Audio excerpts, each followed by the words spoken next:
Hi hello வணக்கம் நண்பர்களே. இது உங்கள் டெப்ஸ் தமிழ். இன்னைக்கு நம்ம 2026ல ரிலீஸ் ஆன கலர் ஆஃப் ஈவில் பிளாக் என்ற ஒரு போலிஷ் லாங்குவேஜ் கிரைம் த்ரில்லர் மூவியை தாங்க பார்க்க போறோம். என்னடா சேனல்ல பேக் டு பேக் சீரிஸா வந்துட்டு இருக்கு, படம் எங்கடா அப்படின்னு எதிர்பார்த்துட்டு இருந்தவங்க எல்லாரும் பிரெயினை சாணம் புடிச்சு பட்டை திட்டி ஷார்ப் ஆக்கிக்கோங்க.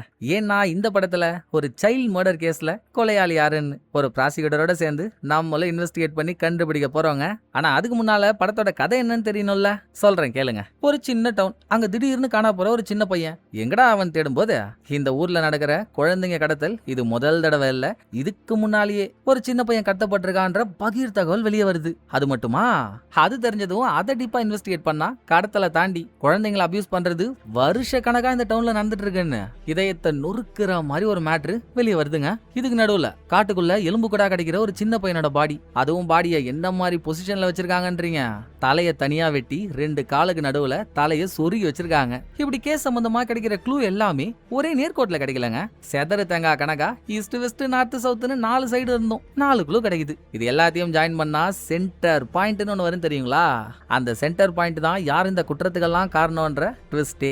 இந்த ட்விஸ்ட ப்ராசிக்யூட்டர் எப்படி வெளியே கொண்டு வராரு, படத்துக்குள்ள போய் பாத்துருவோமா? கதைக்குள்ள போறதுக்கு முன்னால நம்ம சீரிஸ் சேனலோட லிங்கை கீழே டிஸ்கிரிப்ஷன்ல கொடுத்துருக்கேன். சீரிஸ் மேல விருப்பம் உள்ளவங்க சேனலை ஃபாலோ பண்ணி வீடியோஸ் பார்த்து என்ஜாய் பண்ணுங்க. இப்போ இந்த படத்தை ஓபன் பண்ணா பட்டப்பகல் நேரம் ரோட் வரும். ஒரு சின்ன பையன் 7ல இருந்து 8 வயசு தான் இருக்கும், ரோட் ஓரமா நடந்து போயிட்டு இருக்கான். அப்ப அவனுக்கு பக்கத்துல ஒரு பிளாக் கலர் கார் வந்து நிக்க, பையன் அவன் பாட்டு கார்ல ஏறி உட்காந்துடுறான். அப்படின்னா காரை ஓட்டிட்டு வந்தவங்க அவனுக்கு தெரிஞ்ச ஆளா தானே இருக்கணும். பையனோட கார் கிளம்புது. அடுத்த கொஞ்ச நேரத்துல காருக்குள்ள ஏறின பையன் ஒரு காட்டுக்குள்ள மயக்கமா படுத்திருக்கான். அவனுக்கு பக்கத்துல கையில பெரிய ஆஷா பிளேட வச்சிருந்த ஒரு ஆள், மூஞ்சி நம்ம காட்டலங்க. பையன் கழுத்தை நோக்கி ஆஷா பிளேட எடுத்துட்டு போறான். அதோட அங்க சீனை கட் பண்ணா ஹீரோவோட இன்ட்ரோ. இதுக்கு முன்னால வேற ஊர்ல ஒர்க் பண்ணிட்டு இருந்தவரு அங்க ஏதோ கிசுகா முஸ்கா வேலை பார்த்துட்டாருன்னதும் டிரான்ஸ்ஃபர் பண்ணி இந்த டவுனுக்கு அனுப்பிட்டாங்க. சோ ஹீரோ இந்த டவுனுக்கு புதுசுங்க. காலையில வீட்டுல வேலையெல்லாம் முடிச்சுட்டு ஆபீஸ் கிளம்பி வந்தா அங்க ஹீரோவோட சீஃபா ஒருத்தவர் இருக்காரு. என்னப்பா புது ஊரு எல்லாம் செட் ஆயிடுச்சா? மக்கள்லாம் அவங்ககிட்ட அந்யோன்யமா பழகுறாங்களா? பழக மாட்டாங்க தான். என்ன இருந்தாலும் நீ ப்ராசிக்யூட்டர், கொஞ்சம் டிஸ்டன்ஸ் மெயின்டைன் பண்ண தான் செய்வானுங்க, பார்த்து இருந்துக்கோப்பான அட்வைஸ் எல்லாம் போட. அடுத்து இந்த ஆபீஸ்ல ஹீரோவோட ஜூனியரா ஒருத்தன் இருக்கான். அவன்கிட்ட ஹீரோ ஒரு கேள்வியை போடுறாரு. ஒண்ணும் இல்ல ஃப்ரெண்டு, இந்த டவுன்ல 2 வருஷத்துக்கு முன்னால ஆடம்னு ஒரு பையன் காணா போனான்ல, அந்த கேஸை பத்தி உனக்கு தெரியுமான்னு ஹீரோ கேட்க, யாருக்குங்க தெரியாது, பையனை காணோன்னு அம்மா தான் வந்து கம்ப்ளைண்ட் கொடுத்தாங்க. நம்மளும் ஹெலிகாப்டர் நாய் நரி ஊர்ல இருக்க எல்லா ஆளையும் வச்சு பையனை தேடிட்டு இருந்தா டக்குன்னு அவங்களே 2 நாள் கழிச்சு வந்து, ரொம்ப சாரிங்க என் பையன் காணாமலாம் போல, அவன் ரிலேட்டிவோட தான் இருக்கான், சோ கேஸை வாபஸ் வாங்கிக்கிறேன்னு அசால்ட்டா வாங்கிட்டாங்க. நமக்கு தான் தலைவலின்னு ஜூனியர் அதுக்கான விளக்கம் கொடுத்தா, இது என்னப்பா கூத்தா இருக்கு, பையன் ரிலேட்டிவ் வீட்டுல இருக்கான்னு தெரியாம கூடவா ஒரு அம்மா வந்து கேஸ் கொடுத்தாங்க? ஏன் கேக்குறேன்னா, நான் இதுக்கு முன்னால வேற ஒரு ஊர்ல வேலை செஞ்சேன்ல, அங்க என்னோட தோஸ்தா ஒருத்தன் இருக்கான். அவன் வேலையே இந்த ஸ்டாட்டிஸ்டிக்ஸ் எல்லாம் எடுக்கிறது தான், எந்த ஊர்ல என்ன டவுன்ல என்னென்ன மாதிரியான குற்றங்கள் நடக்குதுன்னு. அப்படி இந்த ஊர்ல 2 வருஷத்துக்கு முன்னால காணா போன ஆடமோட கேஸ ஸ்டாட்டிஸ்டிக்ஸ்குள்ள கொண்டு வரலான்னு பார்த்தா அதுக்கான ஃபைலே கிடைக்கலன்றான். அதான் கேட்டேன்னு ஹீரோ சொல்றாரா? நம்ம கிட்ட கேட்டா எப்படிங்க, பேசாம கேஸ ஹேண்டில் பண்ண இன்ஸ்பெக்டர் கிட்ட கேளுங்க, அப்பதான் பதில் கிடைக்கும்னு ஜூனியர் சொன்னதோட ஹீரோவோட சீஃப்னு ஒருத்தரை பார்த்திருந்தோம்ல, அவங்க மனைவி ஒரு ரெஸ்டாரண்ட் வச்சு நடத்துறாங்க. ஹீரோவும் ஜூனியரும் அங்க போய் பேச்ச போட்டுட்டு இருக்கப்போ இங்க புதுசா ஒரு பொண்ணை காட்டுறாங்க. இவ இந்த டவுனை சேர்ந்தவ தான், ஆனா பல வருஷமா அந்த டவுன்ல இல்ல, கிட்டத்தட்ட 20 வருஷம். இவ்வளவு வருஷம் கழிச்சு இப்ப அவ பையனோட இந்த டவுனுக்கு வந்திருக்கா. நம்ம அவ பேரை ஹீரோயின் வச்சுப்போமா? ஹீரோயின் போன சீஃபோட பொண்டாட்டி யாருமா அது? உன் பையனா? என்ன பையன் எதுவுமே பேசாம அமைதியா உட்காந்துருக்கான். என் பையன் கூட இந்த மாதிரி தான்மா, ஷை டைப்பு, யார்ட்டையும் அவ்வளவா பேசக்கூட மாட்டான் அப்படின்னு சீஃப் பொண்டாட்டி சொல்லிட்டு இருக்கும் போதே சீஃபோட பையன் அங்க வரான். நான் கூட சின்ன பையன் நினைச்சேங்க, அவன் என்னடானா எரும மாடு மாதிரி இருக்கான், நல்லா சூளமேட்டு ஹால வந்தான் மாதிரி இருக்கான். இவன் சைஸுக்கும் அவன் அம்மா கொடுக்குற இன்ட்ரோவுக்கும் சம்பந்தமே இல்ல. எப்படியோ சீஃப் பொண்டாட்டி அவங்க பையனை பத்தி சொன்னதும் ஹீரோயினும் இவ பையனை பத்தி, அவன் எப்படி பிறந்தான், பிறக்கும் போது என்னெல்லாம் பண்ணான், அதை பத்தி எல்லாம் சொல்லிட்டு இருக்காளா. அப்ப இந்த ரெஸ்டாரண்ட்ல வேற ஒரு டேபிள்ல உட்காந்து சாப்பிட்டுட்டு இருந்தா ஒருத்தவன் பிளேட்டை கீழே போட்டு டம்மு டிம்மு டம்முன்னு சவுண்டு. இது முடிய இன்ஸ்பெக்டர் அங்க வராரு. சீஃபும் இன்ஸ்பெக்டரும் பேசிட்டு இருக்க டைம்ல முன்னாடியே ஹீரோ ஜூனியர்ட்ட ஒரு பையனோட கேஸ பத்தி கேட்டாருல்ல, அதை ஹேண்டில் பண்ண இன்ஸ்பெக்டர் தான் இவரு. இங்கேயும் போய் யோசிக்காம அந்த கேஸ பத்தி கேட்டாரு. அதை ஏன்பா நீ நோண்டிட்டு இருக்க? அதான் அம்மா கேஸ் கொடுத்துச்சு, 2 நாள் கழிச்சு அதுவே வந்து என் பையன் ரிலேட்டிவ் வீட்டுல இருக்கான், விட்டுருங்கன்னுச்சு, வீட்டாச்சு. சோ இதுல கேள்வி கேட்க என்ன இருக்குன்னு இன்ஸ்பெக்டர் கேட்டாலும் நீங்க சொல்றதெல்லாம் கரெக்ட் தாங்க, ஆனா ஸ்டாட்டிஸ்டிக்ஸ் எடுக்கிற என் ஃப்ரெண்டு சொன்னா இந்த கேஸ பத்தின எந்த ரிப்போர்ட்டும் அவனுக்கு கிடைக்கலையாமே, அதான் கேட்டேன். அப்புறங்க காணா போன பையன் கிடைச்சிட்டான்ல, கன்ஃபார்மா தெரியும்ல, அம்மாவோட ரிலேட்டிவ் வீட்டுல தானே பையன் இருக்கான் இப்படின்னு ஹீரோ நோண்டு நோண்டு நோண்ட அட யாருப்பா உன் ஃப்ரெண்டு? என்ன மாச்சி சொல்லி ஓ மூலையை கழுவி இங்க வந்து நீ ஏன் உயிரை எடுத்துட்டு இருக்க? நல்லா தேட சொல்லுப்பா, ஃபைல் எங்க போகுது? எல்லாம் அங்கதான் இருக்கும். அதை இன்ஸ்பெக்டர் சொல்லி ஹீரோவும் போய் இவர் சார்பில் ஸ்டேஷனுக்கு வர எல்லா கேஸ் ஃபைலும் ப்ராசிக்யூட்டர் ஆபீஸ்லயும் இருக்கும். அங்க தேடியும் ஃபைல காணோங்க. இதுக்கு மேல எப்படி சும்மா இருக்க முடியும்? உள்ள குறுகுறுன்னு இருக்கதானே செய்யும். சம்பந்தப்பட்ட அதாவது 2 வருஷத்துக்கு முன்னால காணா போன அந்த ஆடமோட அம்மா கிட்டே விசாரிச்சுட்டா ஹீரோ அங்க போறாரு. ஏற்கனவே அந்த அம்மாவுக்கு 3 குழந்தை. இது இல்லாம ஆடம் 4வது ஒரு பையன். எப்படிங்க நான் ஒரே ஆள் 4 குழந்தைய வளர்க்க முடியும்? அதான் ஆடம் என் சொந்தக்காரங்க வீட்டுக்கு கொடுத்து அமிச்சிட்டேன் அப்படின்னு ஆடமோட அம்மா சொல்லிட்டு இருக்கப்போ ஹீரோ வீட்டெல்லாம் நோட் பண்ணா. வீடு இப்பதான் ரீசெண்டா கட்டப்பட்ட மாதிரி இருக்கு. தனி ஆளுன்னு சொல்றீங்க, இப்படி ஒரு வீட்டை கட்டிருக்கீங்க, இதுக்கு மெயின்டெனன்ஸே அதிகமாகுமேங்க. அதெல்லாம் எப்படி சமாளிக்கிறீங்கன்னா அதெல்லாம் தானா பே ஆயிடும் இப்படின்னு ஆடம் அம்மா இது ஒரு லூஸ் டாக்க விடுது. அதை பத்தி இன்னும் ஆழமா கேட்டா சமாளிக்குது. எல்லாத்தையும் விட்டுருங்க. உங்க பையன் சொந்தக்காரங்க வீட்டுல இருக்கான்றீங்கல்ல, சொந்தக்காரங்க பேர் என்ன, எந்த ஊர்ல இருக்காங்கன்னு கேட்டா ஒரு அம்மா இதுக்கு என்னங்க பதில் சொல்லணும்? ஆனா இந்த அம்மா சொல்ற பதில கேட்டா நம்ம ஆடி போயிடுவோம். பையன் எந்த ஊர்ல இருக்கான்னு தெரியாதான், அவன் எந்த ரிலேட்டிவ்ஸ் கூட இருக்கானோ அந்த ரிலேட்டிவ் பேர் கூட தெரியாதாங்க. இதெல்லாம் நம்புற மாதிரியா இருக்கு. அந்த எண்ணத்தோட ஹீரோ அங்க இருந்து கிளம்பிட்டாரு. அதோட ஹீரோயின் வந்தா ஹீரோயின் யாரோ ஒரு சின்ன பொண்ணோட சமாதிக்கு போறா. இறக்கும் போது அந்த பொண்ணுக்கு 10 வயசு தாங்க. அந்த பொண்ணுக்கும் ஹீரோயினுக்கும் என்ன ஒட்டோ உறவோ. சமாதிக்கு போனவ ரொம்ப நேரமா எல்லாத்தையும் மறந்துட்டு அதையே தான் குறுகுறுன்னு பாத்துட்டு இருக்கா. அதுக்கப்புறம் ஹீரோயினும் பையனும் ஒரு கடைக்கு வந்தா. அங்க ஹீரோயினோட ஸ்கூல் ஃப்ரெண்ட் ஒருத்தன் வரான். ஹீரோயினுக்கு இன்னமும் இந்த டவுன்ல அம்மாலாம் இருக்காங்க. ஆனா ஹீரோயின் ஊருக்கு வந்ததை அம்மாவுக்கு தெரியப்படுத்தவே இல்லைங்க. 2 பேருக்குள்ள ஏதோ ஒரு மனக்கசப்பு. இப்ப ஸ்கூல் ஃப்ரெண்டு பேச வரானா, அவன் ஹீரோயினை தொட்டு தொட்டு பேசுறது, வழிஞ்சு வழிஞ்சு பேசுறதெல்லாம் பார்த்தா அவன் நடவடிக்கையே சரியில்லை. இந்த தாம்பூல கவர்ல விழுந்த தாவர தவளை நம்ம கிட்ட வேற என்ன மாட்டி போடுறானோ, அதுக்கு 4 இல்ல ராஜா, நீ கிளம்பலான்னு அவனை அனுப்பிவிட்ட ஹீரோயின் அடுத்து பையனோட சேர்ந்து இவ தங்கியிருக்க இடத்துக்கு வந்துட்டா. இதோட நைட்டு முடிஞ்சு மறுநாள் காலைக்கு வந்தா. இந்த டவுன்ல ஏதோ ஒரு ஃபெஸ்டிவலுங்க. இதுக்கு ஹீரோவோட பொண்ணு கூட வெளியூர்ல அம்மாவோட தங்கியிருக்கவ ஹீரோவை பார்க்க வரா. ஃபெஸ்டிவலுக்கு ஹீரோ தன்னோட பொண்ணையும் கூட்டிட்டு வராரு. அதே ஃபெஸ்டிவலுக்கு ஹீரோயினும் அவ பையனோட வந்திருக்கா. ஹீரோவும் ஹீரோயினும் சீஃப் பொண்டாட்டியோட ஹோட்டல்லே தான் ஒருத்தவங்கள இன்னொருத்தவங்க பாத்துக்கிட்டாங்கல்ல. சோ 2 பேரும் அவங்க பசங்களை ஒரு சர்க்கிள விளையாட விட்டு இவங்க பேசிட்டு இருக்காங்க. பேச்சுவார்த்தை எல்லாம் முடிஞ்சு ஹீரோயின் பையனோட சேர்ந்து ஒரு விளையாடுற இடத்துக்கு போறா. அங்க வராங்க ஒருத்தவன் நல்லா எல்னினோல எரிஞ்சு போன எலாஸ்டிக் வாலி மாதிரி மூஞ்சி வச்சுக்கிட்டு. ஆமாங்க, அவனோட ஒரு சைடு மூஞ்சி எரிஞ்சுதான் போயிருக்கு. இதுக்கு ஹீரோயின் தான் ஏதோ ஒரு வகையில காரணமா இருந்திருக்கா. சின்ன வயசுல எல்லாரும் ஒரே ஸ்கூல்ல தானே படிச்சாங்க. அப்ப ஹீரோயின் பார்த்த வேலையினாலதான் அவனோட ஒரு சைடு மூஞ்சி கண்டம். அதை மனசுல வச்சுக்கிட்டு இவ்வளவு வருஷம் கழிச்சு ஹீரோயினை பாக்குறான்ல, கொஞ்சம் வெறுப்பேத்துற மாதிரி பேசினதும் ஐயோ இவன் பேசி பேசியே கொண்டுருவான், உன் அருமை பெருமைக்கு ஆபத்து வராம இங்க இருந்து தப்பிச்சிடுறி சூனா பாணி அப்படின்னு பையனோட நடைய கட்ட ஆரம்பிச்ச ஹீரோயின். இதே ஃபெஸ்டிவல்ல இந்த ஊரோட மேயர் ஸ்டேஜ் மேல நின்று ஸ்பீச்சை போட்டுட்டு இருக்காங்க. அங்க போன ஹீரோயின் மேயரை வெச்சக்கண்ணு வாங்காம பாக்குறான். ஏன் தெரியுங்களா? அந்த மேயர் தாங்க ஹீரோயினோட அம்மா. அவங்க இந்த ஊர்ல இருக்க ஒரு சர்ச்சை பத்தியும் அந்த சர்ச்சுக்கு நன்கொடை வழங்குற ஆளா ஸ்பான்சரா ஒரு பெரிய கை இருக்கான். பெரிய கையோட அப்பா தாத்தா இவன் எல்லாருமே சர்ச்சுக்கு நிறைய பண்ணிருக்காங்க. ஸ்டேஜ்ல அவனை நிக்க வச்சு பெருமையா பேசிட்டு இருக்காங்களா. அத கலங்கன கண்ணோட கொஞ்ச நேரம் ஹீரோயின் பார்த்துட்டு கேமராவையும் அவ மூஞ்சிக்கு க்ளோஸ் அப் வச்சுட்டு அடுத்து வைட் ஆங்கிளுக்கு வந்தா.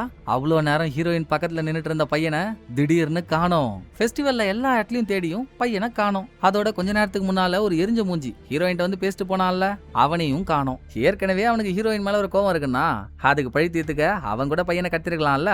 சோ ஹீரோ இன்ஸ்பெக்டர் இவங்க எல்லாம் எரிஞ்ச மூஞ்சிய ஸ்டேஷன் கொண்டு வந்து விசாரிக்கிறாங்க.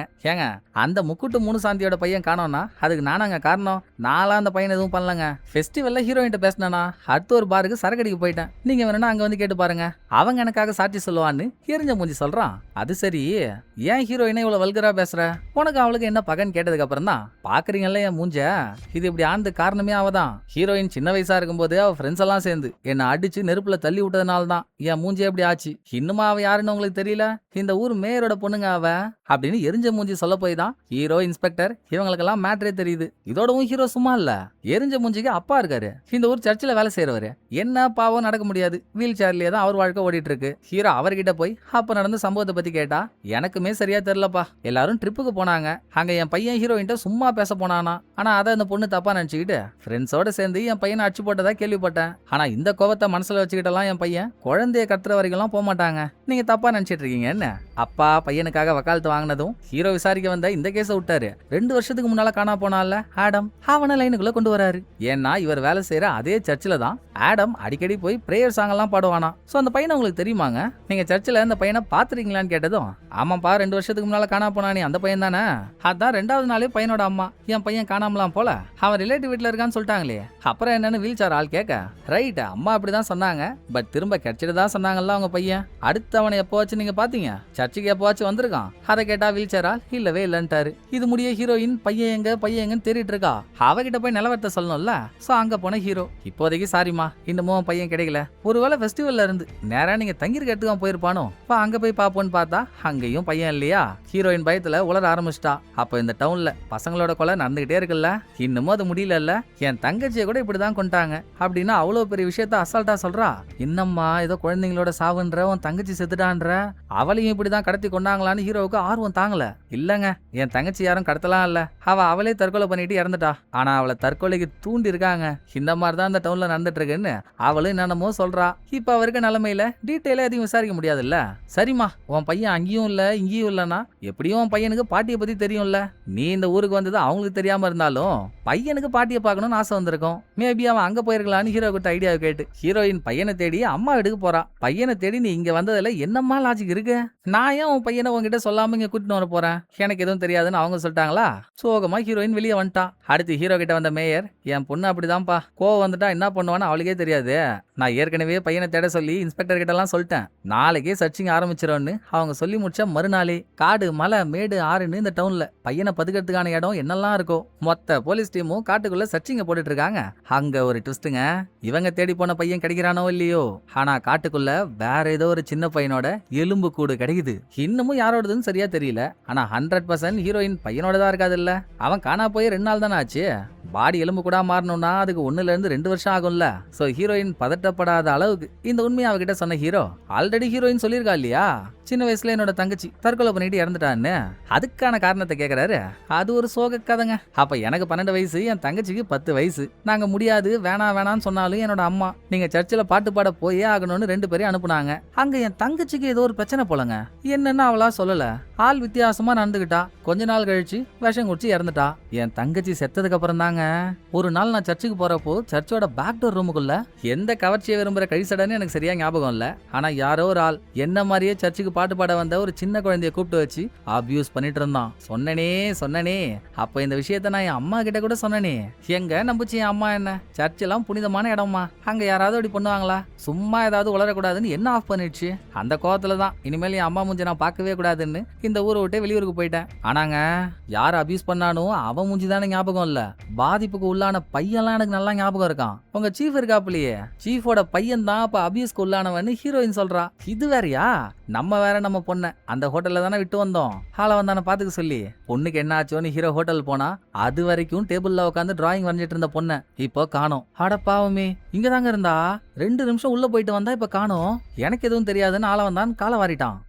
போச்சு பொண்ணு போயிட்டான்னு ஹீரோவுக்கு வந்துச்சு பாருங்க ஒரு பயம். பொண்ணை தேடி ஓடுறாரு, எங்க கேட்டாலும் யாருமே பொண்ணை பாக்கலன்றாங்க. அவ்வளவுதான், ஹீரோ பொண்ணை தூக்கிட்டாங்கன்னு முடிவு எடுக்கிறப்பதான் நல்ல வேலையா பொண்ணு பார்க்ல விளையாண்டுட்டு இருக்கிறத ஹீரோ பாக்குறாரு. வயித்துல பாலா வாத்தீங்கடா எப்பா, இனிமேல் பொண்ணு இங்க இருந்துகிட்டே இருந்தா நம்ம வயித்துல நெருப்ப கட்டின கதையாயிடும், பார்சல் பண்ணிட வேண்டியதான்னு நெக்ஸ்ட் டேவே பொண்டாட்டி வர வச்ச ஹீரோ பொண்டாட்டியோட பொண்ணை அனுப்பி விட்டாரு. இதுக்கப்புறம் ஹீரோயின் சொன்ன அபியூஸ் மேட்டரை பத்தி சீஃபோட பையன்கிட்ட கேட்டாகணும்ல.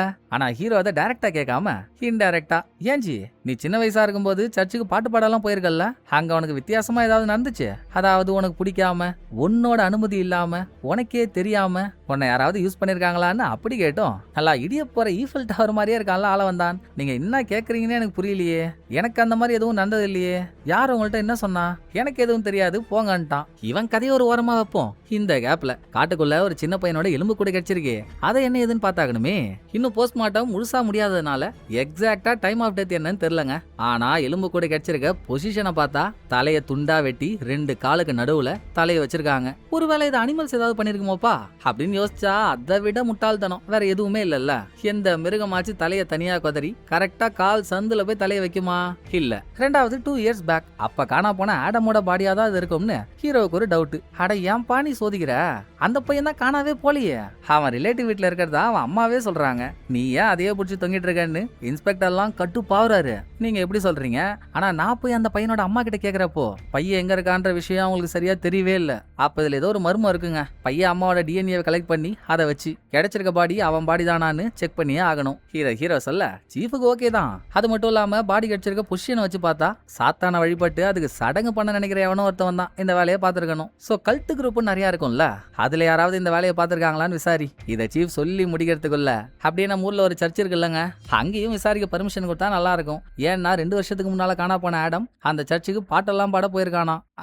அவன் சர்ச்சுக்கு மட்டும் இல்ல, ஸ்கூலு கடை நிறைய இடத்துக்கு போயிருப்பான். இருந்தாலும் நான் ஏன் சர்ச்சில இருந்து ஆரம்பிக்கணும்னு சொல்றேன்னா, அந்த சர்ச்சில் சின்ன குழந்தைங்க அபியூஸ் பண்ணப்படுறதா ஹீரோயின் மூலியமா எனக்கு ஒரு தகவல் கிடைச்சது. அப்ப சர்ச்சுக்குள்ள என்ன நடக்குதுன்னு நோண்டி ஆகணும்ல. இப்படி ஹீரோ சொன்னாலும் ஹீரோயின் சொன்ன கதைப்படியே அபியூஸ் பண்ணப்பட்டதே சீஃபோட பையன் தான். ஆனா இன்னமும் சீஃபுக்கு அது தெரியல. இதெல்லாம் சரி வராதுப்பா. 20 வருஷம் ஹீரோயின் இந்த ஊர்லயே இல்ல, அவ சின்ன வயசா இருக்கும் போது நடந்ததுன்றா. இதை நம்பி எல்லாம் சர்ச் மேல கை வச்சா அது பெரிய தப்பாயிடும். இப்போதைக்கு நான் சொன்ன மாதிரி கல்ட் குரூப்பை ஃபாலோ பண்ணு, போக போக மீதியை பாத்துக்கலான்னு சீஃப் முடிச்சிட்டாரு. அடுத்து ஆடம் அம்மாவோட டிஎன்ஏ எல்லாம் எடுத்துட்டாங்க. இனிமேல் கம்பேர் பண்ணணும். அந்த டைமிங்ல கெச்ச எலும்பு கூடோட போஸ்ட்மார்ட்டமும் ஃபுல்லா முடிஞ்சு போச்சு. இந்த பையனோட தலையில பலமான காயம் ஏற்பட்டதுனால தான் உடம்புல இருந்து உயிர் போயிருக்கு. பையன் செத்ததுக்கு அப்புறம் ஒரு பெரிய ஆஷா பிளேடால கழுத்தை கரகரன்னு அறுத்துருக்கான் கில்லர். அப்படின்னா நம்ம ஓப்பனிங்ல பார்த்தோம்லங்க, அந்த பையன் தானே இவனா இருக்கணும். இதை கேட்டுட்டு ஹீரோ மார்ச்சரி விட்டு வெளியே வரப்போ ஹீரோ கிட்ட வந்த ஜூனியர் லோபின்ற ஒரு வேம்பையரோட பேரை சொல்றான். அவங்க ஒரு புராண கதைப்படி லோபின்ற ஒரு வேம்பையர் இருக்காங்க. அதுக்கு பசி வந்துட்டா அதோட குடல் குந்தாணி எல்லாம் சாப்பிடறதோட மட்டும் இல்லாம இன்னமும் பசி அடங்காம பாக்குற எல்லாரையும் கொன்னு அவங்க குடலை சாப்பிடுமா. இருக்க வேம்பையரை அப்ப அழிச்சிட்டாங்க, ஓகே. அதுக்கப்புறம் யாரும் லோப்பிய மாதிரி வேம்பையர் ஆயிடக்கூடாதுன்னா செத்து போறவங்களோட தலையை வெட்டி அவங்க கால் சந்துல அந்த தலையை வச்சிட்டா அவங்க வேம்பையரா மாற மாட்டாங்கன்னு ஒரு ஐதீகம். இத பழங்காலத்துல ஃபாலோ பண்ணது மட்டும் இல்லங்க, இப்ப வேர்ல்டு வார் நடந்தப்போ அங்க செத்து போனவங்க தலையை கூட அப்படிதான் வெட்டி வெட்டி கால் சந்துல வச்சுதான் புதைச்சாங்களாம். அவ்வளோ ஏன் இந்த டவுன்ல சில வருஷத்துக்கு முன்னால நைட்டு சுடுகாட்டுக்குள்ள புதைஞ்சிருக்க பாடி எடுத்து யாரோ தலையை வெட்ட ட்ரை பண்ணிருக்காங்க. சர்ச்சுக்கு பக்கத்துல இருக்க சுடுகாட்டெல்லாம் பாத்துக்கிற பொறுப்பு வீல் சேர் ஆளோடது. டக்குன்னு அவர் அங்க போனதும் இவரை பார்த்து அவங்க பயந்து ஓட்டாங்களாம். ஹீரோ ஜூனியர் சொல்ற கட்டுக்கதையை நம்பலனாலும் இந்த டவுன்ல ஒரு சம்பவம் நடந்திருக்கு. வீல் சேர் ஆளதுல சம்பந்தமும் பட்டிருக்காருல்ல, அதுக்காகவே ஹீரோ வீல் சேர் ஆள் கிட்ட விசாரணைக்காக போறாரு. அந்த சீனுக்கு போறதுக்கு முன்னால 2 வருஷத்துக்கு முன்னால ஆடம கடத்தி ஆஷா பிளேடால அவன் தலைய கரகரன்னு அர்த்தால கில்லர். அந்த பரலோக பைத்தியம் எதுக்கும் துணிஞ்ச எச்சக்கலை போல. இப்ப கில்லர் அவன் வீட்டுல உட்காந்து எந்த ஆஷா பிளேடால ஆடம் தலையை கட் பண்ணானோ அதே ஆஷா பிளேடால அவன் காலை கிழிச்சுக்கிறான். இன்னமும் கில்லரோட மூஞ்ச நமக்கு காட்டலங்க. அதுக்குள்ள ஹீரோ வீல் சேர் ஆள் கிட்ட போயிட்டாரா. அவன் என்ன பெருசா சொல்ற போறான். ஆமாங்க, நான் அன்னைக்கு நைட்டு சுடுகாட்ட வாட்சா விட்டுட்டு இருக்கப்போ உள்ள ஏதோ சவுண்ட் கேட்டுச்சு. நான் போய் பார்த்தா ஒரே இருட்டா. அங்க இருந்தவன் மூஞ்ச பாக்கல. அவன் ஆல்ரெடி புதைக்கப்பட்ட பாடியை வெளியெடுத்து அவங்க தலையை தனியா வெட்டி கால் சந்துல அந்த தலையை வச்சிட்டு இருந்தான். என்ன பார்த்ததும் பின்பக்கமா இருந்து என் தலையிலேயே டமார்னு ஒரு ஷாட்டை கொடுத்துட்டு ஓடிட்டான். மிச்சபடி எனக்கு எதுவும் தெரியாதுன்னு சொன்னா. அதை விடுங்க, 40 வருஷமா நீங்க சர்ச்சில் வேலை செய்றீங்கல்ல, அந்த சர்ச்சில் சின்ன குழந்தைங்களை அபியூஸ் பண்றது சம்பந்தமா ஏதாச்சும் உங்களுக்கு தெரியும்? நீங்க எதையாவது பார்த்திருக்கீங்க? இல்ல யாராவது உங்கள்ட்ட ஏதாவது சொல்லியிருக்காங்க அப்படின்னு ஹீரோ கேள்வி கேட்டுட்டு இருக்கப்போ வீல் சேர் ஆளோட பையன் எரிஞ்சு மூஞ்சி அவன் அங்க வந்து 2 பேரையும் குறுகுறுன்னு பார்த்துட்டு போறான். பட் ஹீரோ கேட்ட கேள்விக்கு வீல் சேர் ஆள் அந்த மாதிரிலாம் எனக்கு எதுவும் தெரியாதுன்னு சொல்லிட்டாரு. அடுத்த சீன்ல காட்டுக்குள்ள கட்சி எலும்பு கூடோட டிஎன்ஏ ரிசல்ட் வந்துருச்சு. 2 வருஷத்துக்கு முன்னால காணா போய் கிடைச்சிட்டான்னு சொன்ன ஆடம் தாங்க எலும்பு கூட கட்சவன். இதுக்கப்புறம் ஆடம் அம்மாவை சும்மா விட முடியுமா? ஹீரோ இன்ஸ்பெக்டர் 2 பேரும் சேர்ந்து ஆடம் அம்மா கிட்ட போய், என்ன இது உங்க பையன் ரிலேட்டிவ் வீட்டுல இருக்கான்றீங்க, ரிலேட்டிவ் வீட்டுல இருக்கவன் இங்க எப்படிங்க காட்டுக்குள்ள எலும்பு கூட கிடைப்பான், எதங்க மறைக்க பாக்குறீங்கன்னு நாக்க போடுங்கிற மாதிரி அவங்கள்ட்ட கேள்வி கேட்டதும் அடுத்து அந்த அம்மா சொல்ல போறது தாங்க நமக்கு செம பெரிய ட்விஸ்ட். ஹீரோ இந்த கேள்வியை கேட்க அப்படியே இன்ஸ்பெக்டரை பார்த்து ஆடமோட அம்மா, எலும்பு கூட கிடைச்சது என் பையனா? நீங்க தானங்க அப்ப என்கிட்ட சொன்னீங்க என் பையனுக்கு ஒன்னும் ஆகல, அவன் சேஃபா இருக்கான், ஒரு நல்ல ஃபேமிலிக்கு அவனை தத்து கொடுத்தாச்சு, இனிமேல் அவனை தேடாத, அவன் வாழ்க்கை நல்லா இருக்கட்டும்னு.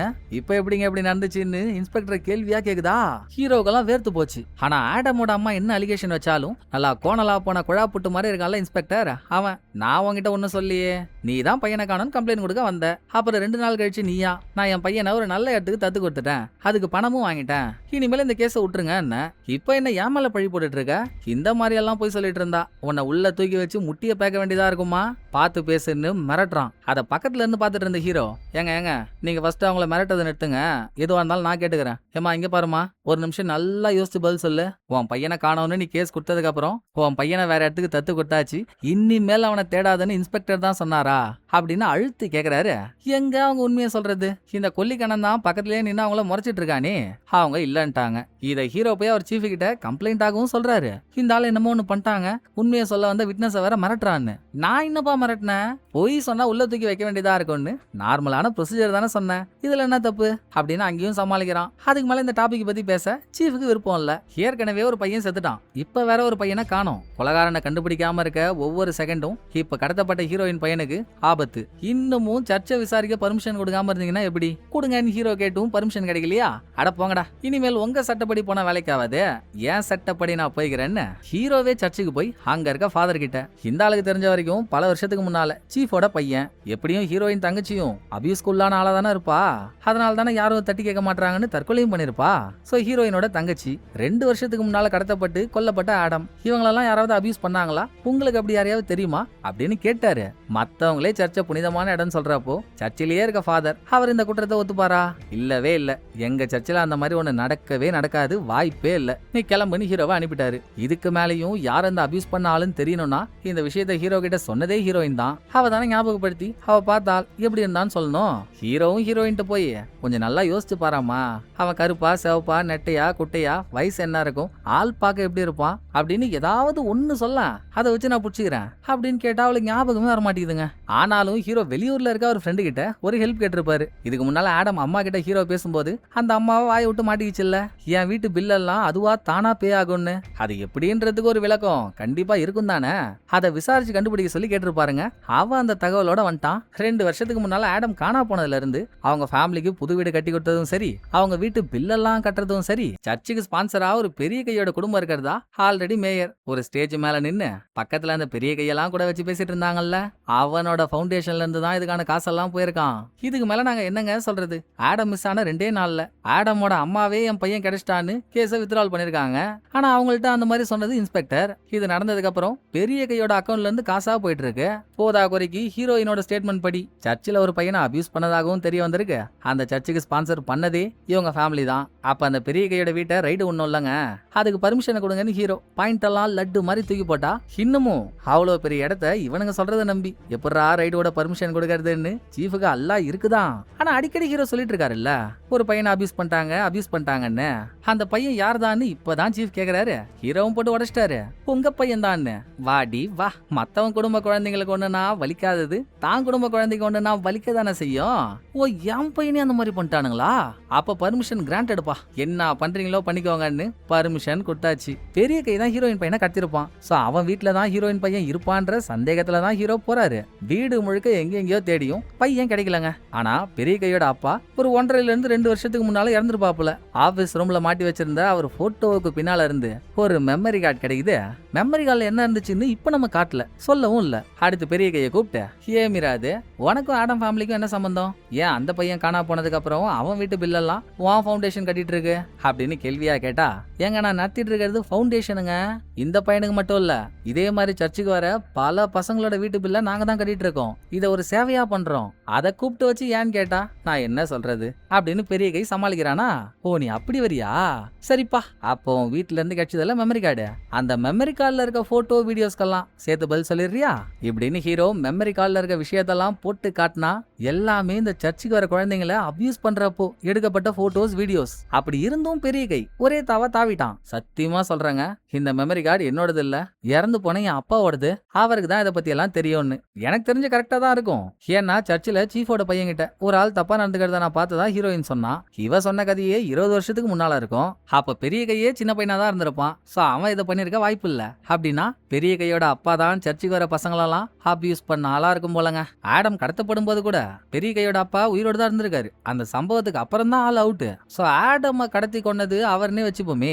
அப்படி இருந்தாலும் ஒரு சந்தேகம் வருதா, பெரிய கையோட அப்பா இறந்துட்டாரு, இப்ப எப்படிங்க ஹீரோயின் பையன் காணா போவான்? செத்த அவர ஆவியா வந்து பையனை தூக்கி இருப்பாரு.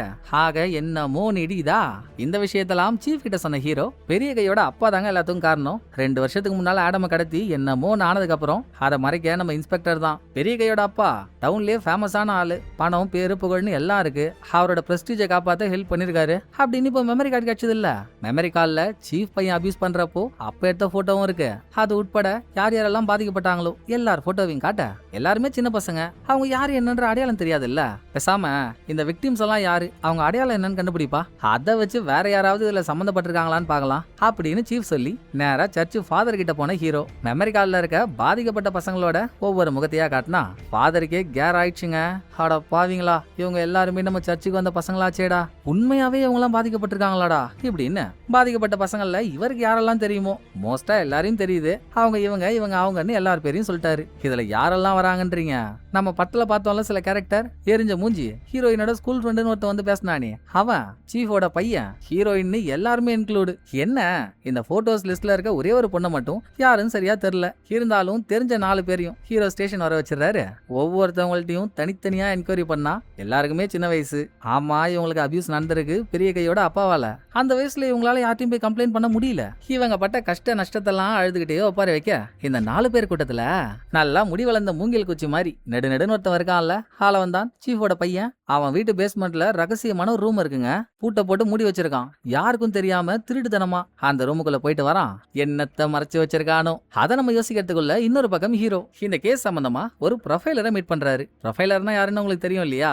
ஒரு குற்றம் நடக்குது, அதுல குற்றவாளி மாட்டாம இருக்கான்னா அவன் பண்ணிருக்க குற்றத்தை வச்சு குற்றவாளி எப்படிப்பட்ட ஆளா இருப்பான், என்ன மாதிரியான கேரக்டரா இருப்பான்னு டிஃபைன் பண்றது அவங்க வேலை. சோ ஹீரோ ப்ரொஃபைலரை மீட் பண்ண, ஏங்க எனக்கு தெரிஞ்சுங்க, இந்த சுடுகாட்டுல பாடியை தோண்டி தலையை வெட்டி கால் சந்தில வச்ச ஆள்ல இருந்து 2 வருஷத்துக்கு முன்னால ஆடம கடத்தி கொன்ன ஆள்ல இருந்து இப்ப ஹீரோயின் பையனை கடத்திருக்க வரைக்கும் 3 வேலையும் பண்ணது ஒரே ஒருத்தனா தான் இருக்கணும். அப்படி பார்த்தா நம்ம டீல் பண்ணிட்டு இருக்கிறது ஒரு சீரியல் கில்லரை. அவன் சரியான சைக்கோ, ஆனா முழு சைக்கோவா இன்னும் ஆகாம சைக்கோவோட ஆரம்ப கட்டத்துல இருக்கான். அவன் சின்ன வயசுல இருந்து பார்த்து அனுபவிச்ச வைலன்ஸ் தான் அவனுக்குள்ள விதையா விழுந்து இப்போ மரமா மாறி வந்துட்டு இருக்கு. தலையை வெட்டி கால் சந்தில வைக்கணும்ன்றத இன்ஸ்பிரேஷனா எடுத்துக்கிட்டு ஒன்னு யாருக்கோ பண்ண நினைச்சு அவங்களுக்கு பண்ண முடியாம அந்த கோவத்தை பசங்க மேல காட்டணும். அப்படி இல்லைன்னா தன்னைத்தானே பண்ணிங்க ஆசைப்பட்டு அதுக்கு தைரியம் இல்லாம பசங்களை அப்படி பண்ணி அந்த ஆசையை அவன் தீர்த்துக்கணும். அதோட கில்லர் ஒன்னும் வயசான ஆளாலாம் இருக்க மாட்டான். 30ல இருந்து 40 வயசு மதிக்கத்தக்க ஆளா இருப்பான். எந்த ஒரு கொலைகாரனும் அவனுக்கு எந்த இடம் சேஃபான இடம் தோணுதோ அங்கதான் தப்பு பண்ணுவான். இவன் இந்த டவுன்லயே தப்பு பண்றான்னா கொலைகாரன் இந்த டவுனை சேர்ந்தவனா தான் இருக்கணும். பட் நான் எவ்வளவு சொன்னாலும் ஹீரோயின் பையன் காணா போய் ரொம்ப நாள் ஆயிடுச்சு, அவன் உயிரோட இருக்கிறது கொஞ்சம் டவுட் தான் அப்படின்னு ப்ரொஃபைலர் லாஸ்டா ஒரு இக்க வச்சிட்டாங்க. அதோட இங்க சீனை கட் பண்ணிட்டு கில்லரோட இடத்துக்கு வந்தா ப்ரொஃபைலர் சொன்ன மாதிரி இன்னமும் கில்லர் ஹீரோயின் பையனை ஒன்னும் பண்ணலங்க. அவன் உயிரோட தான் இருக்கான். பேஸ்மெண்ட்ல ஒரு ரூமுக்குள்ள அடைச்சு வச்சிருக்கான். இப்போ ஒரு பெரிய ஆஷா பிளேட கையில வச்சுக்கிட்டு தூங்கிட்டு இருக்க பையனோட கழுத்து கிட்ட அதை எடுத்துட்டு போக அடுத்த சீன்ல ஹீரோயின் மனசு வலிக்குதுன்னு சர்ச்சுக்கு போறா. அப்ப சர்ச்சோட மேல் மாடியில பசங்க எல்லாரும் பாட்டு பாடிட்டு இருக்காங்க.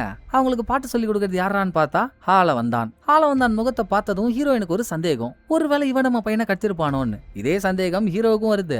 ஏன்னா ப்ரொஃபைலர் சொன்னாங்கல்ல, கொலைகாரன் சின்ன வயசுல இருந்தே வயலன்ஸை பார்த்து அனுபவிச்சு மனசளவுல பாதிக்கப்பட்டு இப்ப அதுதான் அவனை இந்த மாதிரி பண்ண வைக்குதுன்னு. ஆளவந்தான் அந்த மாதிரி பாதிக்கப்பட்டிருக்கானா இல்லையா? சோ அவன் வீட்டை செக் பண்ண போலீஸ் பாடையவே திரட்டி கொண்டு போயிட்டு இருக்காரு. அதுக்குள்ள சந்தேகப்பட்ட ஹீரோயின் ஆளவந்தான் வீட்டு பேஸ்மெண்ட்டுக்கு வந்துட்டா. அங்க பூட்டு போட்டு ஒரு ரூம் இருக்கா, அதை துறக்க ட்ரை பண்றதுக்குள்ள ஆளவந்தானே அங்க வந்துட்டான். ஐயோ, ஹீரோயினுக்கு என்ன ஆக போதோ நம்ம பதறனா வந்தவன் மேல போறாங்க. மறுபடியும் கையில எதையோ எடுத்துக்கிட்டு கீழே வரான். போட பொருளா இருக்குமோன்னு யோசிச்சா ஹீரோயினுக்கும் அவனுக்கும் தள்ளு முள்ளாவது. லாஸ்டா சப்புன்னு ஆக்கிட்டான். ஹீரோயினும் நம்மளும் எந்த ரூம் கதவை திறக்கணும் உள்ள என்ன இருக்குன்னு பார்க்க ஆசைப்பட்டமோ அந்த ரூம் சாவியை இவனே ஹீரோயின்ட்ட கொடுக்குறான். திறந்து பார்த்தா உள்ள நினைச்ச மாதிரி கடத்தப்பட்ட பையனே இல்லங்க. ரூம்ல முழுக்க முழுக்க ஜீசஸோட போட்டோவா இருக்கு. அதை ஏன்டா இவ்வளவு ரகசியமா வச்சு சாவடிக்கிறேன்னு ஹீரோலாம் வெறி ஆயிட்டாரு. மொத்தத்துல கேஸ் சம்பந்தமா எந்த பக்கம் போனாலும் அந்த பக்கம் எல்லாம் டெட் எண்டா இருக்கா.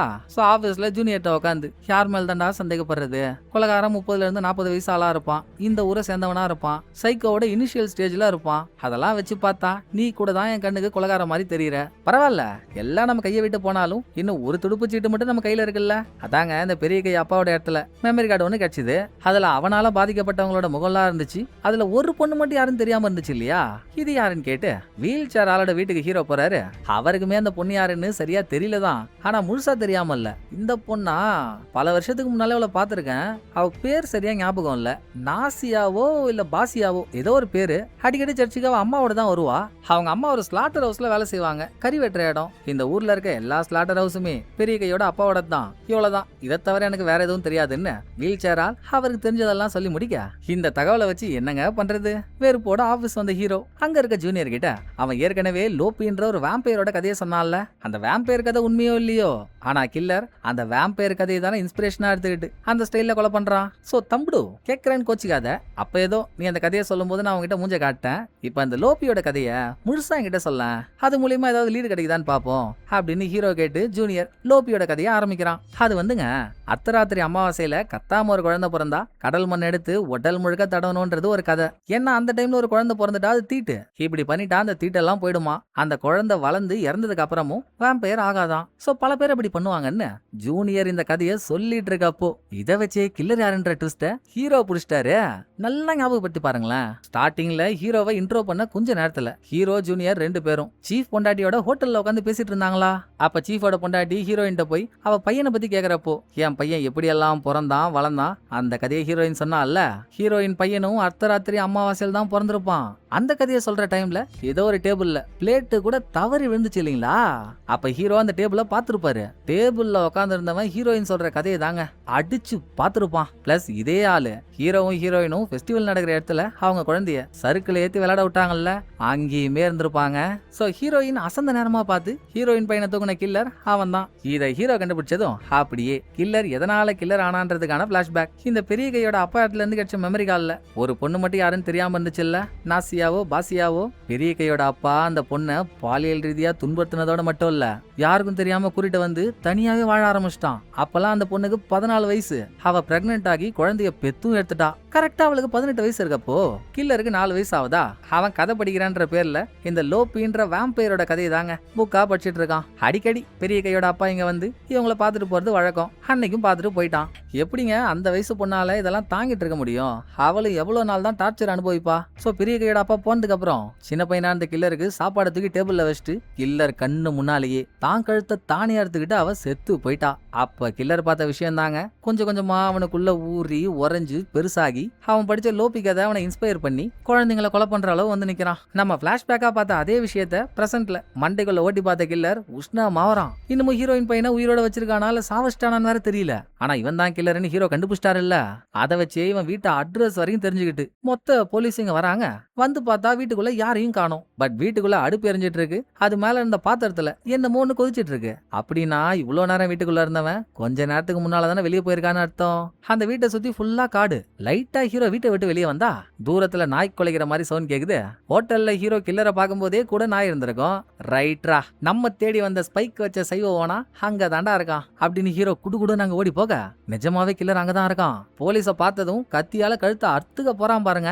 ஆனா ஸ்வாட் டீம் ஆளுங்க அவன் சாகாத அளவுக்கு அவனை ஷூட் பண்ணி அவனை தற்கொலையில இருந்து தடுத்துட்டாங்க. பக்கத்திலேயே ஹீரோயின் பையனை படுக்க போட்டு தலைய துணியால மூடி வச்சிருக்கான். ஆஹா, பேக்கிங் எல்லாம் பார்த்தா தலைய தனியா எடுத்திருப்பானோ அப்படின்ற பயத்தோட ஹீரோ கொஞ்சமா துணியை விளக்குறாரு. அக்காளி, பையனுக்கு ஒன்னும் ஆகலங்க, இன்னும் உயிரோட தான் இருக்கான். வந்த ஹீரோயின் கிட்ட உயிரோட இருக்க பையனை சேர்த்தாச்சு. அடுத்து கில்லர் ஒன்னும் சாகல, ஆம்புலன்ஸ்ல ஏத்தி அனுப்புறாங்க. கில்லர் போயிட்டு இருக்கப்போ அவன் ஒரு பிளாஷ்பேக் யோசிச்சு நமக்கு ஒரு ட்விஸ்ட கொடுக்குறாங்க. 2 வருஷத்துக்கு முன்னால ஆடம்ன்ற ஒரு பையன் செத்தான்ல, ஆக்சுவலா அவனை கடத்தி கொலை பண்ணணும்ன்றது கில்லரோட எண்ணமே இல்ல.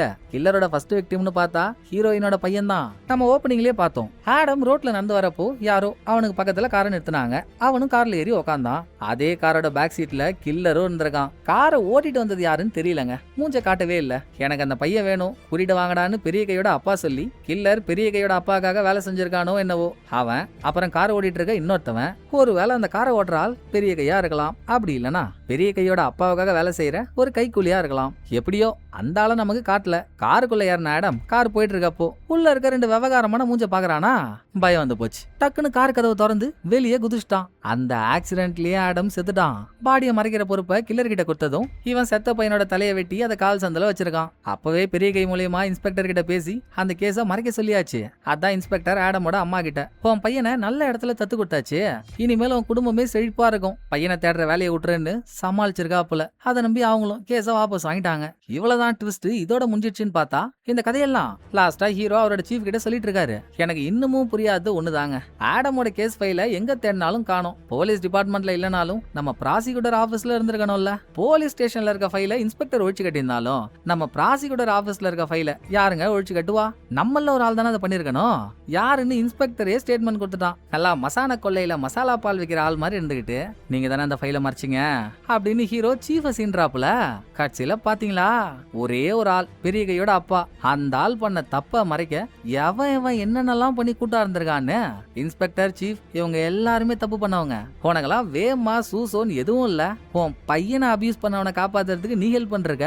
சீச்சி, இருங்கடா அவங்க எல்லாரையும் கோர்ட்ல நிறுத்தி முட்டி போட வைக்கிறேன் அப்படின்னு இங்க சவால் விட்ட ஹீரோ, அங்க ஹீரோயின் பையன் கடிச்சிட்டான்னு குஜாலா இருக்கா. நடுவுலயே ஹீரோயினுக்குள்ள ஒரு காதல் மலர்ற மாதிரி இருந்துச்சுங்க. நான் தான் ஏன் 18+ மீனிங்லெஸ் கண்டென்ட் வேணான்னு விட்டுட்டேன். கடைசியா ஹீரோயின் வீட்டுக்கு அந்த காதலை ரினியூ பண்ண போறப்போ படத்தோட கதை முடியுது. இதுல ஆடம கார்ல ஏத்தினப்போ காரை ஓட்டின ஆள் மட்டும் யாருன்னே தெரியாம முடிஞ்சிடுச்சுல்ல. அதுக்கான 2 ஆப்ஷனை நான் உங்கள்கிட்ட சொன்னேன். மேபி படத்தோட பார்ட் 2 வந்தா அதுக்கான விளக்கம் கிடைக்கும். அப்படி இல்லையா இந்த 2 ஆப்ஷன்ல எதையாவது ஒண்ணு நம்மளா எடுத்துக்க வேண்டியதானே டைரக்டர் முடிவு பண்ணிட்டு இருப்பாரு. காலம் அதுக்கான பதில் சொல்லும். பொறுத்திருந்து பார்ப்போம். சோ இந்த படம் உங்களுக்கு பிடிச்சிருக்குன்னு நம்புறேன். அடுத்த ஒரு நல்ல படத்துல வந்து நான் உங்களை மீட் பண்றேன். இந்த வீடியோ உங்களுக்கு பிடிச்சிருந்தா லைக் பண்ணிடுங்க. எப்படி பண்ணிருக்கேன்றத மறக்காம கமெண்ட்ல சொல்லிடுங்க. தேங்க்யூ. டடா பாய்.